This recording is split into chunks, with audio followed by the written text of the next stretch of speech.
we saw a lot of Republicans turning on Donald Trump this week, whether it's Marjorie Taylor Greene saying how things are not affordable and the MAGA Republican men are weak and pathetic individuals, whether it's MAGA Republican Congress members like Don Bacon, who are out there saying that Donald Trump has been very weak on Ukraine. And we saw MAGA Republican senators also saying that the strikes on these Venezuelan fishing boats are likely patently unlawful and that Donald Trump made a very incorrect decision when he refused to allow Democrats to join the joint briefing on what was taking place when it came to these fishing boats being blown up. Joint briefing usually means you invite Democrats as well.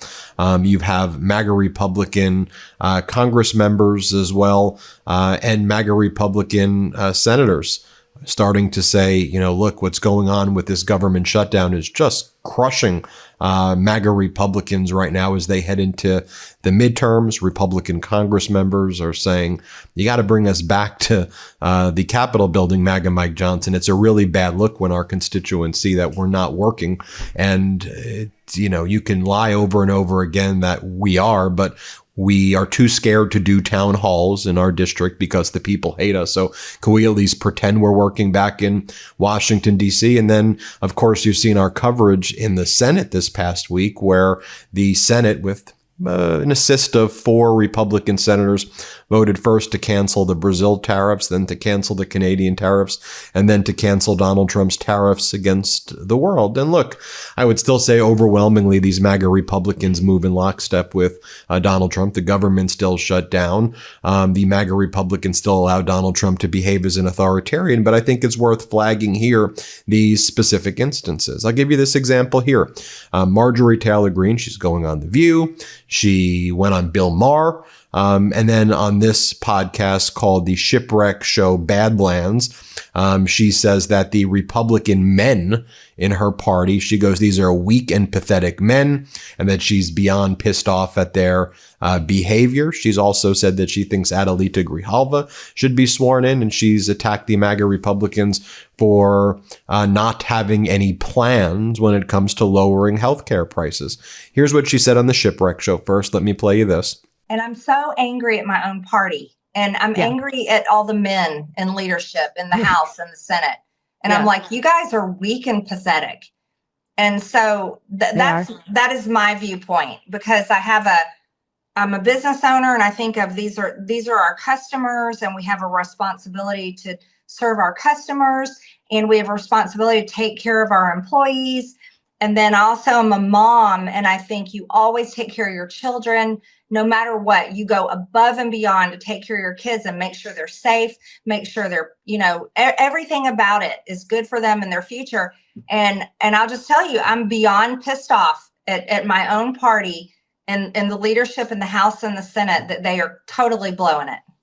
Then she kept on repeating that over and over again like this. She goes, there are pathetic Republican men, mostly paid social media influencers, attacking me for going on Bill Maher's show and The View. Sorry, I'm not sorry. I don't obey Republican men's demands that I as a woman don't remain seen but not heard. Then she goes on to talk about the prices, the healthcare prices, the monthly premiums that are about to skyrocket because Republicans refuse to extend the Affordable Care Act subsidies to keep the prices down. And she says, look, this is for self-employed married parents in their 30s with 4 kids. She goes, Democrats did this with Obamacare 15 years ago, and Johnson said Republicans have a mystery plan that is yet to be revealed to fix it, but no one knows what it is, and we're told to stay home in our districts. Here's the plan. I mean, the monthly premiums will be about $3,600 a month, $3,800 a month. You know, we're talking about $36,000 a year. And if these Affordable Care Act subsidies are not extended, which Trump and MAGA Mike refuse to do, that's the range usually, somewhere between $20,000 and potentially $35,000, $36,000 more a year for these for the annual healthcare premiums. And I just want to say this. I mean, when we think about healthcare, there's a few buckets of options. Bucket one is the one I support, universal healthcare, keep it free. Government funds it by taxing the rich more. That to me is the right strategy. And you'd probably just tax the rich modestly more, and you could pretty much fund everybody's health care or make it almost completely $0. But that's what I support. And that's what we see in most countries across the world. There's universal health care in Argentina, which Donald Trump gave $40 billion to them. The other way you do it is Obamacare, which is then subsidized. The Affordable Care Act is subsidized to keep the monthly premiums lower. But it's still like the monthly premiums under Obamacare are still expensive, but it's better than what existed before Obamacare, which was very, very, very high premiums. Or people were not insured and they would just die because they wouldn't be able to access healthcare. So then if you want to come up with some third plan and you have like MAGA Republican Senator Scott from Florida, who was involved in the biggest Medicare criminal fraud in American history, he says that he's got a plan, but he doesn't show us what the plan is. And they talk about the market forces and keeping it competitive and getting rid of high risk pools, which just basically means discriminating again on the basis of pre-existing conditions. Well, here's the thing. Show me what that other plan is. Show me what the other plan is. Obamacare could be more affordable, but one of the reasons that it hasn't gone more affordable is the MAGA Republicans tried to break it at every point. Since it was passed over 10 years ago, MAGA Republicans try to always destroy it. They've gone to the Supreme Court to chip away at it. They've prevented other ways to activate cheaper prices. And I think what you got to do is make it cheaper. But MAGA Republicans want to do the opposite so they can fund their tax cuts for the billionaires. And here's the thing, Marjorie Taylor Greene, if Donald Trump says he's bringing in $22 trillion, which he lies about, then we should have way, way more money than even is needed to fully fund free health care for everybody. It would be about $150,000 per person in annually if Donald Trump brought in that amount of money. But we all know it's a lie. And then Marjorie Taylor Greene posts the following. The American people are getting crushed by skyrocketing healthcare costs. My family's policy jumped from $800 to over $2,400 a month, more than our mortgage, and it's about to get even worse in January. Democrats shoved Obamacare down our throats, but Republicans have done nothing to fix the disaster it created.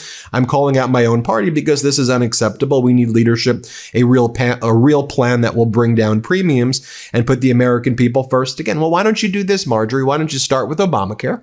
And then you could subsidize it more rather than America's doing $1 trillion in a military budget. What if our military budget was $450 billion?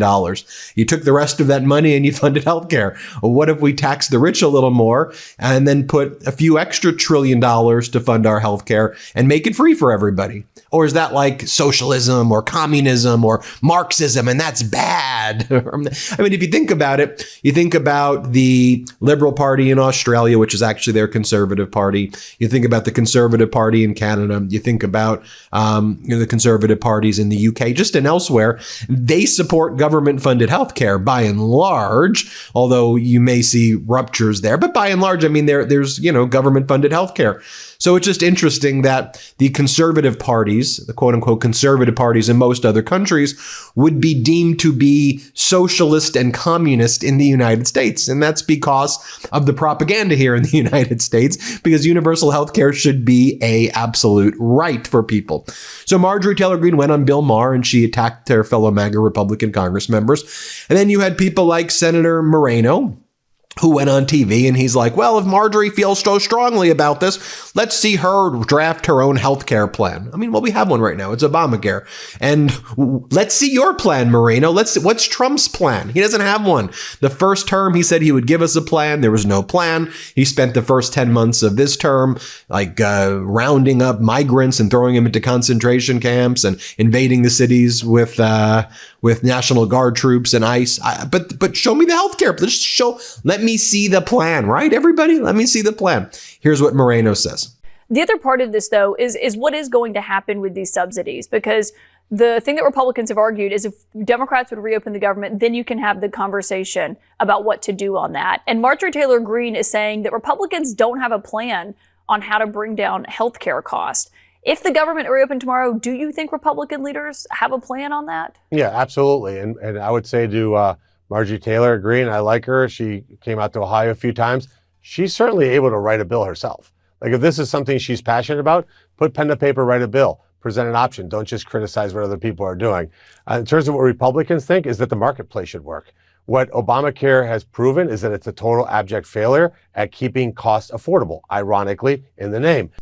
All right, so now I want to go from that issue to foreign policy. And as I said, we've got MAGA Republican senators being very critical and Congress members very critical of Trump's foreign policy. For example, here you have MAGA Republican Senator Rand Paul, who says blowing up boats without proof isn't justice. It's what China and Iran would do. I don't know if they would do it, to be honest. There's no evidence of fentanyl and no due process. Yeah, there's no fentanyl, just to be clear. There's no fentanyl coming in from Venezuela and Colombia. The fentanyl comes in from Mexico. China provides some of the precursor material to create the fentanyl, but fentanyl is not coming from Venezuela and Colombia. You can say that that there's cocaine there, but the big scourge right now is the fentanyl issue, right? And Rand Paul talks about also what's happening is really that the Trump regime wants to pursue regime change in Venezuela. That's why they're blowing up these fishing boats. And then it just makes no sense at all, because if the people survive the missile strikes on the fishing boats by the Trump regime, then they're not prosecuted by the United States at all. They get to go free. So if they're actually narco terrorists, as you say, why would you just let them go free? That makes absolutely no sense. Here, play this clip. Well, our normal way that we interdict drugs is that we board ships and we find out if they have drugs on them. It's interesting that as the boats have been exploded and as we've used this deadly force, when there are survivors, we don't try them for drug crimes, or we don't even keep them. We've been sending them back. So we repatriated last week somebody to Colombia and somebody to Ecuador. So you would think that when there are survivors that they would be tried for a drug crime. You would think we would be hearing evidence that they're collecting drugs that are floating around in the water afterwards. You'd think we'd hear evidence that the people were armed. So we don't know their names. We have no evidence of who they are other than an accusation that they are drug dealers. But we also, in our country, haven't typically just killed people because we accuse them of being a drug dealer. Even convicted drug dealers are usually not given the death penalty.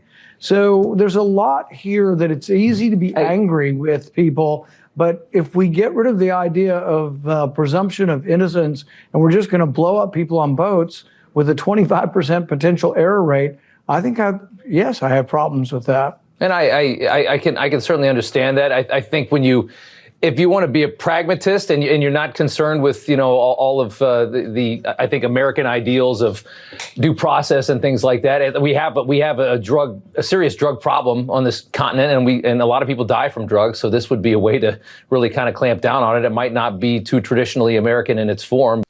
So that's what Rand Paul says right there. And I'll share with you as well, after hearing from what Rand Paul says right there. Why don't we take a look right here at what Pete Hegseth has to say. So Pete Hegseth is asked, well, why would you not even criminally prosecute the people who survive the attacks on the fishing boats? That's odd. If you're claiming they're bad guys, why not prosecute them?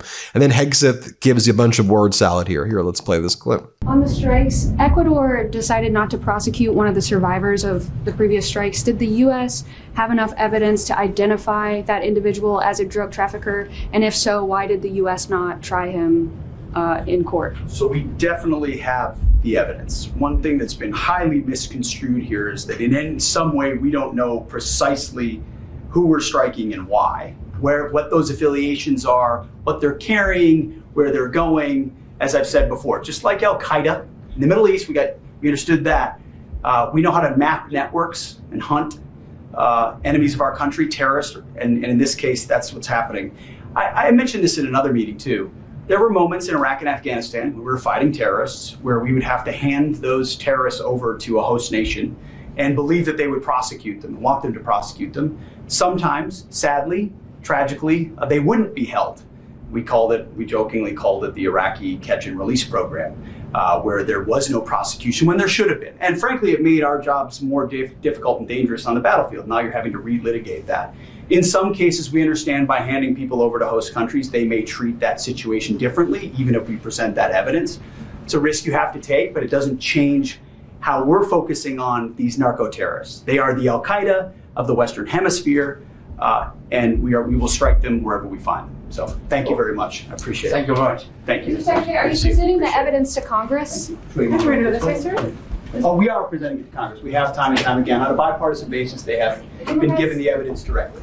So now let me just share with you, MAGA Republican Congressman, although he'll say he's not a MAGA Republican, he'll say he's a moderate, whatever. Dan Bacon from Nebraska. And Dan Bacon talks about how Trump and the Secretary of Defense have been very weak on Ukraine. And now they're pulling our troops out of Romania.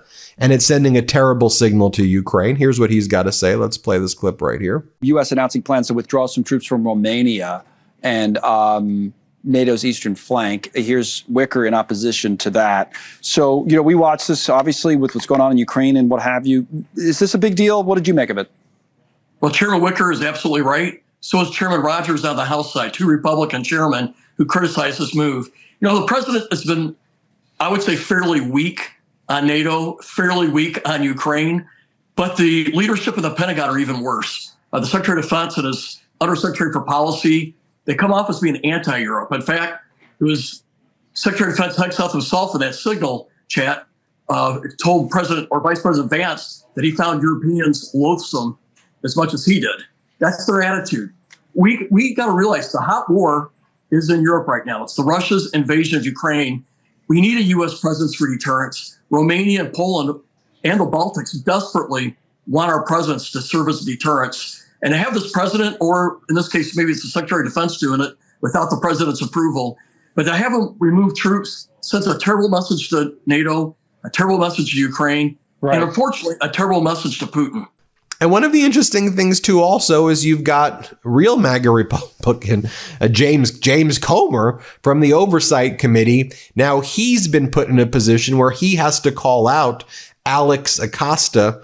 He was Trump's former labor secretary during the first administration, and he was the federal prosecutor from the Southern District of Florida who gave Epstein the sweetheart deal, that non-prosecution agreement. Because during Alex Acosta's deposition, Acosta said that he was not investigating any financial crimes relating to Jeffrey Epstein. But now we know that Epstein was likely involved in $1 billion money laundering criminal ring as well. And Alex Acosta doesn't mention that during his deposition. In fact, when Acosta was asked at his deposition, because he's been subpoenaed, as the Democrats forced his subpoena in connection with the Democrats pursuing a robust Epstein investigation. Thankfully, he said he was unaware of any of any financial criminal investigations, but there was a big one, a massive financial investigation, $1 billion potentially money laundering scheme to facilitate Epstein's sex trafficking ring with other billionaires. Okay.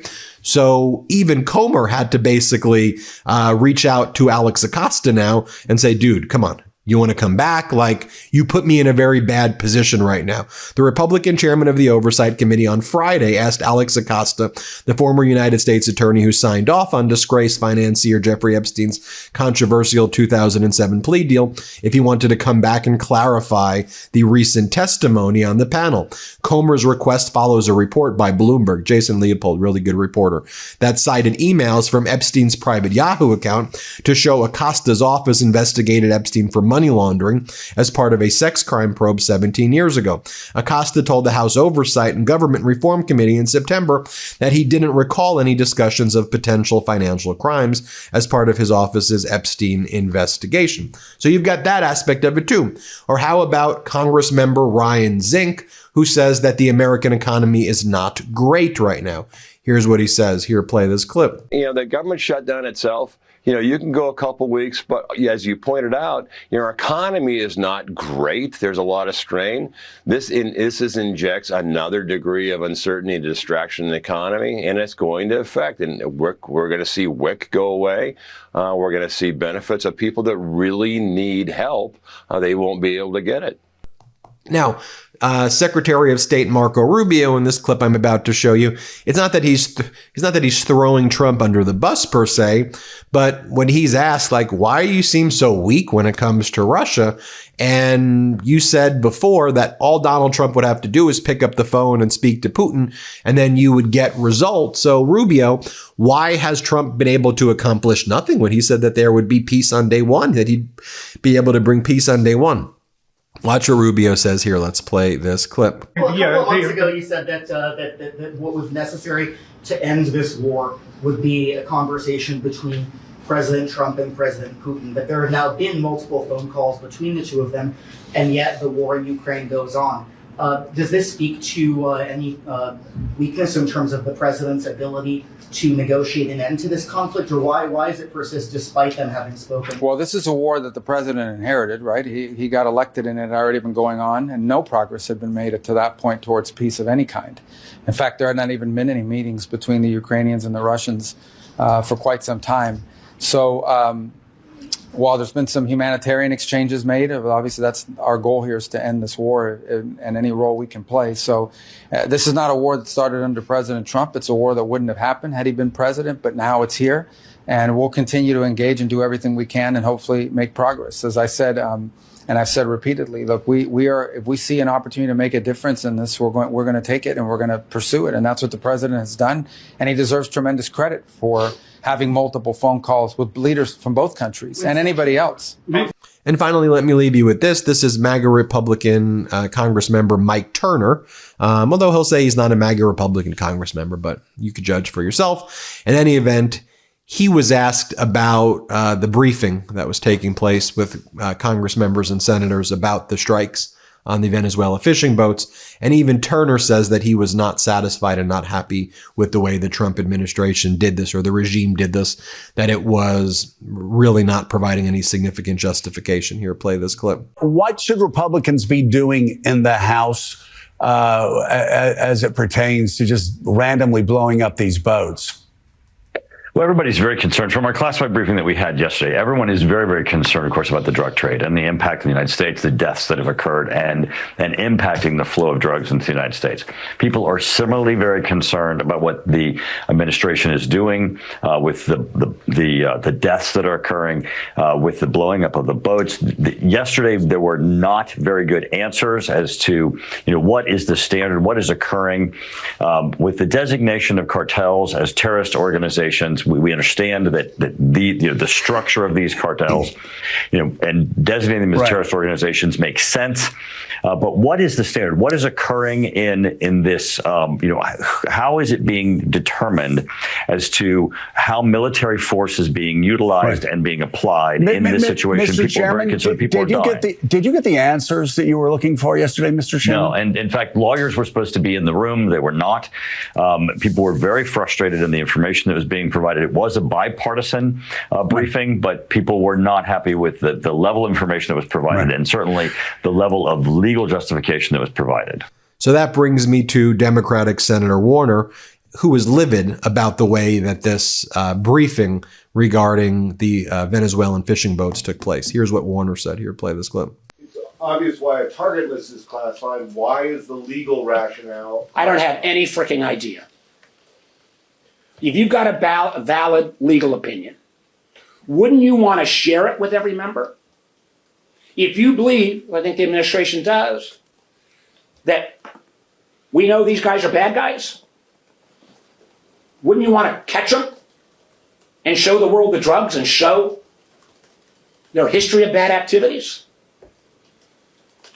The idea that they were afraid, I guess, of a War Powers Act, and they're going to cherry pick Republican senators and share it only with them. Come on, we've been doing this stuff for a while.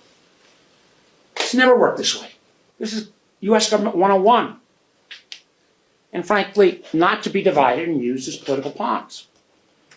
And the truth is as well, my Republican colleagues bear responsibility as well. Every senator, regardless of party, should have a say on how military force is used. And frankly, Congress has a right and obligation to understand the legal basis. My proudest tenure has been on the Intelligence Committee, and I am proud of its record. I've served under Democrats, Republicans. I've been chair of the committee. I can tell you, Saxby Chambliss, Dianne Feinstein, Richard Burr would have never allowed this to happen. So the question I got from my Republican senators, if you're sitting in this room getting clearly what had been prior Gang of 8 level classified information, didn't somebody raise their hand and say, well, holy crap, where are the Democrats? Who was willing to say, isn't there a constitutional obligation here? It is about separation of powers. for the folks who wave their Constitution around, read the damn thing. And then explain why you would sit through that briefing and not call foul. Well, let me know what you think, but I think that I wanted to give you all that data. Hit subscribe. Let's get to 6 million. We appreciate you as always. And hopefully this was kind of comprehensive and gave you a lot of updates on what's brewing. I want to try to help us understand what's coming down the corner in the future. Hit subscribe. Let's get to 6 million. Thank you. Thanks for watching. Be sure to add the MeidasTouch podcast on Apple Podcasts, Spotify, or wherever you get your podcasts for new updates every single day.